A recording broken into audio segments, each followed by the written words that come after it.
Welcome back to the Smile Effect podcast. Today we're going to be talking tooth whitening, and as part of that, specifically the difference between the over-the-counter tooth whitening products that you can get from your pharmacy or maybe even purchase online, compared to professional dental whitening. And today I've got Dr. Sandie here.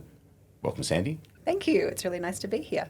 Today, before we get into it, it's always important to ask, what has made you smile in the last week? Well, actually, we're close to Christmas and New Year, so being on holidays with my family has actually made me smile a lot. Okay, so that's the holidays that we've just had? Yeah. Or you've got another one set up already? No, the holidays we've just had.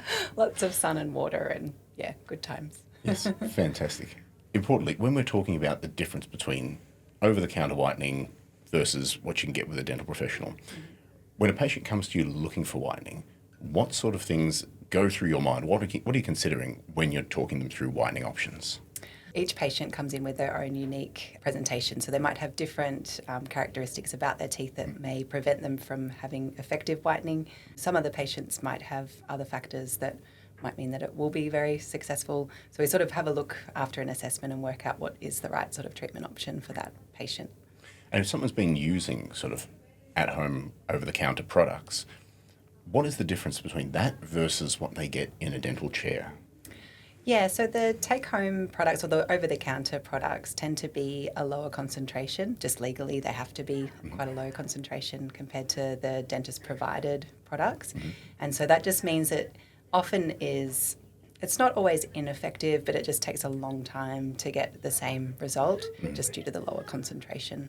And is that due to when people buy something over the counter, they haven't had a checkup or anything along those sorts of lines, so they may not know their oral health status at that time, versus when you go to a dental professional, obviously you go through a checkup, establish that oral health first, and then go down the whitening pathway. Is that the difference between the approaches? Yeah, I would say that's a very big impact. So someone might be going down the path of using, say, whitening toothpaste, and they've been using that for years and years, but actually it's quite abrasive and it might have actually removed quite a lot of their enamel, which means they've become more yellow, for example.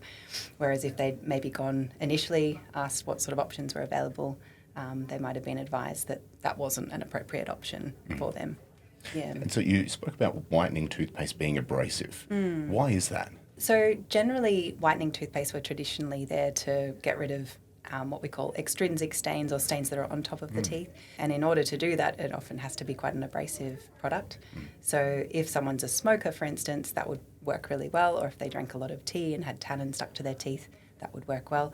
But if they've got nice, healthy enamel, it actually is going to remove quite a lot of that enamel, showing the inner layer of the tooth through, which is actually yellow. So it can actually make them more yellow in some instances. Yeah, and so in one of the another podcast that we've done, we spoke with Dr. Boone about the effect of aging when it comes to oral health. So if someone was using it in their 20s, do you expect to see a bigger difference over that, like because they've got more time that they've been using that whitening toothpaste and they're using an abrasive product? Is that going to change them more when they're in their 50s or 60s? Yeah, I would say that by their 50s or 60s, their enamel is going to be a lot thinner. And so you've got less to work with, essentially.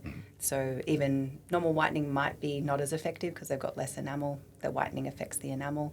If they're using abrasive toothpaste, it will probably have more of an effect as well because it'll be removing more of their sacred enamel that's left. And so does the yellow itself come from the outside of the tooth, or does it come from the inside showing through? Bit of both, actually. Yeah, so often with, as I mentioned previously, like the tannin from teas and just general dietary foods that might have things that stick onto the teeth, that might cause some yellowish staining. Also, you might have a buildup of plaque or calculus on the teeth that would cause some yellow appearance. You might have smoker's stain that builds up a yellow appearance. So that would all be things on top of the teeth. Right. But then conversely, you also have the dentine on the inside of the tooth, which is quite yellow. And so if the enamel becomes slightly translucent over time, which it does as you age, you'll see more of that yellow coming through. So sometimes it can be still a healthy tooth, but looks yellow just because it's lost some of the enamel. Right, and so that just can be because of wear. Yeah, that's right. Yeah, where dietary acids can dissolve the enamel a little bit, showing that dentine through. So it really can be multifactorial, which often it's not that apparent to the patient when they come in. They just want whitening. Yes, yes, everyone just wants to go towards the whitening and whiten teeth, white smile. And so with foods, for example, that you're talking about there, After you've done whitening, whether it's over the counter or whether it's a professional product, what foods should you avoid in those early periods? When you're doing usually whitening involving peroxide, it does actually open the pores of the teeth, which basically allows the product to work effectively. But at the same time, if you have darker coloured foods and drinks such as tea, coffee, soy sauce, tomato sauce, anything that's got quite a lot of stain to it or colour to it, it can actually infiltrate those pores and make the tooth stain essentially in that period. Whereas if you wait a couple of days, those pores close. And so the whitening's effective, pores have closed, then you can go back to having whatever you want after that. And with the at-home or the over-the-counter whitening, you mentioned concentration being one of the big differences around there, and peroxide being an important factor. So whether it's carbamide peroxide, hydrogen peroxide, Yep. we've got those peroxides in there. Can they cause burns? Yes, yeah, they certainly can. So the reason why the over-the-counter products are a lower concentration is to avoid damage from, say, burns to the gum. If you use too much of the product, you might end up causing some damage to the gums or the teeth as well. In-chair dentist provided product is actually a product that the dentist is there supervising, making sure that the gums are all protected, everything's covered and out of the way. And even the take-home whitening that dentist provides is custom fit to the teeth to make sure that the gel doesn't leak onto the gums essentially, and it's also given with instructions to avoid the gums being burned through the process, which they can be because it is a fairly high concentration, so it really does need that fine supervision. And so it sounds like with that higher concentration, safety becomes a really important factor. Yeah, so it's very, very effective, the whitening, and shorter duration, so quite an effective product. But the downside is that it does need that dentist supervision to make sure that it is safe. And when you do it in the chair at the dentist and get a professional whitening done, is that all that you need to do, or do you follow it up with aftercare as well? In-chair whitening can be done in isolation, or it can be done in a course of whitening. So you have in-chair whitening plus a course of take-home whitening, which we find is the most effective way to provide whitening. And then you then got your take-home whitening to then do as a follow-up, 6 months down the track. So often that is the most effective way. But yeah, it can be a standalone product. It is quite effective by itself as well. And sometimes patients have spoken to me about in the past they've had whitening and they get these little pings or zaps, and it can be a little bit sensitive around there. What's the best way to manage that? And is it something that everyone gets? It's certainly not something that everyone gets. It probably happens in about less than 10% of the time of whitening patients. Generally, to avoid that, or if you're worried about that happening, you can take some Nurofen in advance of the appointment. There's not any cases where it's extended longer than 24 hours, so just knowing that it will wear off and it's not indicating that there's any sort of damage being caused. It's just the nerve's response to a chemical that has sat on the teeth. So it's a normal response of the nerve, a healthy nerve. If it is worrying or upsetting, anything from just some Nurofen. If it's really severe, which is very, very small cases that are that severe, you could actually numb it up in the period because it will go away. It's just getting you through that period where it's a bit sensitive. But it's very unusual to have that level of sensitivity. So even though you might experience those, the tooth recovers really well. Yes, that's correct. So the tooth's nerve is not being affected, and I think that that's the important factor, that often we perceive any sort of pain or zaps or things like that as being some sort of damage to the nerve or harm being caused. It's actually a very normal response of the nerve to a chemical stimulus, just like it responds to hot and cold. Yep, so we shouldn't be too worried if we experience it. No. And It actually means your nerve's alive. Oh, very good. That's always a bonus. That's good. And so after whitening, the whitening toothpastes then, so like the over-the-counter products, Yep. would you recommend to stay away from those if you've just had professional whitening, or can they work together? I would say probably avoid the whitening toothpaste just because generally they are quite abrasive. The enamel after whitening is a little bit softer, so you could actually be wearing more of that enamel down.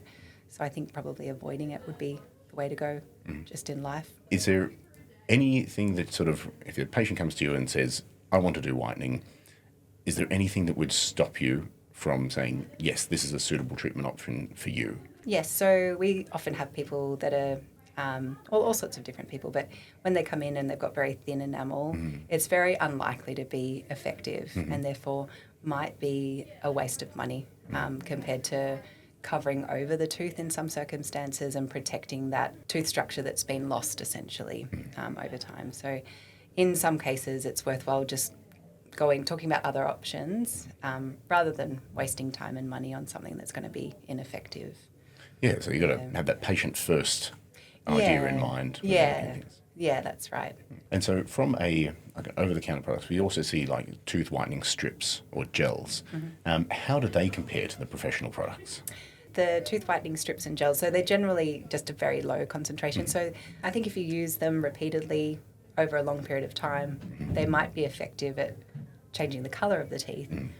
But you've got to think about the fact that you're repeatedly putting the teeth into that softened state. And so it's probably not the best for the long-term health of the tooth to be doing a low-grade product all of the time. It's generally more effective and safer for the teeth to do a short course of a higher concentration product, let the teeth recover for 2 to 3 days, get back to their hard state, and then not touch them for 6 months. Continue on with life after that. Yeah, exactly.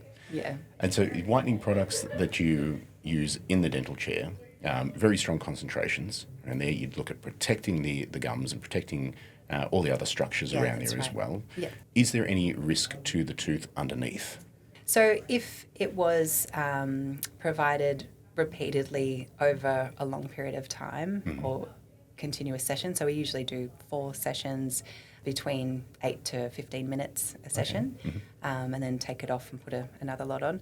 Using it in that way has been shown to be safe and effective, but if it were to be longer duration or repeated cycles, you could essentially overload the nerve by doing that. Wow. And so when you've got a patient in the chair, it's only about sort of an hour that you have them in there, and you're just doing cycles where you're replacing that peroxide as it sort of wears off. That's correct. Yeah, so the gums are covered, lips are pulled out of the way to make sure everything's sort of out of the way of the gel. Gel just goes on the teeth, which is why it's quite safe for the gums, because we're making sure that there's no gum showing through that could be essentially affected by the whitening gel. So that makes it generally safe and effective for in-chair use. Some people are afraid because they've heard stories about tooth sensitivity and those sorts of things when they go through whitening. So when you've got a patient like that, and they're obviously anxious when they're going towards whitening, do they have to be there for the whole session? Are you going to hold them down, for example, go through those things? Are they in control? Yes, so every session we come in, say, are you feeling okay? Any sensitivity? Are you okay to continue on with the next session? And I mean, sometimes it's even an anxiety around it being too bright. So we can even stop midway and say, let's have a look, see if you're happy. If you're happy, we can stop. It's a cosmetic treatment. It's voluntary, so you can always stop at any time if it's sensitive. Someone's usually beside you in the room for you to say, hey, it's becoming sensitive. But there's always that checkpoint every 8 minutes or so to double check. And so they can stop at any time. They're in control. Yeah, that's right. They're in control. And so when we're considering all these options that we've thought about, how do you decide what's going to be best for the patient? So the best way to determine what's best for the patient is to actually see them in person, have a look at their teeth, work out a number of different factors that might be affecting the whitening result, and just work out tailor the product to that patient essentially. Fantastic. Well, thank you, Dr. Sandie, for walking us through all of that as well. No problem. Today on the Smile Effect podcast, we were talking about whitening. It might not be suitable for everyone, but it's certainly a very versatile option that can be suitable for a lot of people. When you do want to consider those kind of options, it's really important that you come in, you see your dental professional, talk through those options and see what's best for you, and check out all those suitable treatment options. We'll see you next time.